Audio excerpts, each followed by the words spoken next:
Математика сабағымызды бастайық. Бүгінгі сабағымыздың тақырыбы ұзындық, масса, көлем. Бұл сабақта сен заттардың ұзындығын, массасын және көлемін есептеп үйренесің. Балалар, біз өткен сабақтарда ұзындық, масса, көлем өлшем бірліктерімен танысқанбыз.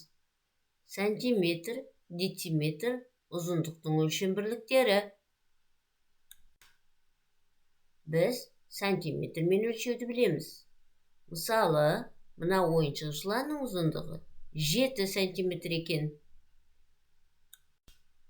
Ал мына кесінің ұзындығы 10 сантиметр екен. Ал 10 сантиметр дегеніміз 1 дециметр екенін білдік. Яғни кесіндінің ұзындығы 1 дециметр. Килограмм массаның өлшем бірлігі екен.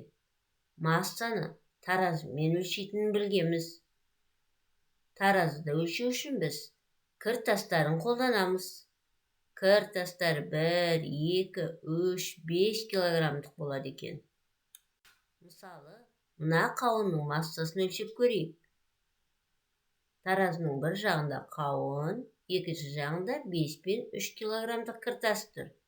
Яғни қауынның массасын табу үшін 5-ке 3-ті қосуымыз керек. 5-ке 3-ті қоссақ 8 килограмм. Яғни қауынның массасы 8 килограмм екен. Ал енді сыйымдылықты өлшеу үшін біз литрді пайдаланамыз. Литр көлемнің өлшем бірлігі. Мысалы, балалар, мына шелектің ішіне қанша литр су сиятынын анықтап көрейік. Оған 1 литрлік 5 ыдыс су сияды екен. Енді осыларды қосып көрейік. 1 литр қосу 1 литр, қосу 1 литр, қосу 1 литр, қосу 1 литр тең 5 литр. Яғни мына шелектің сыйымдылығы 5 литр екен, балалар. Енді балалар, оқулықтың 26-27 бетіндегі тапсырмаларды орындайық.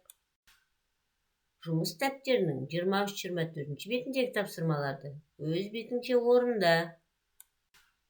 Іске сәт, балалар.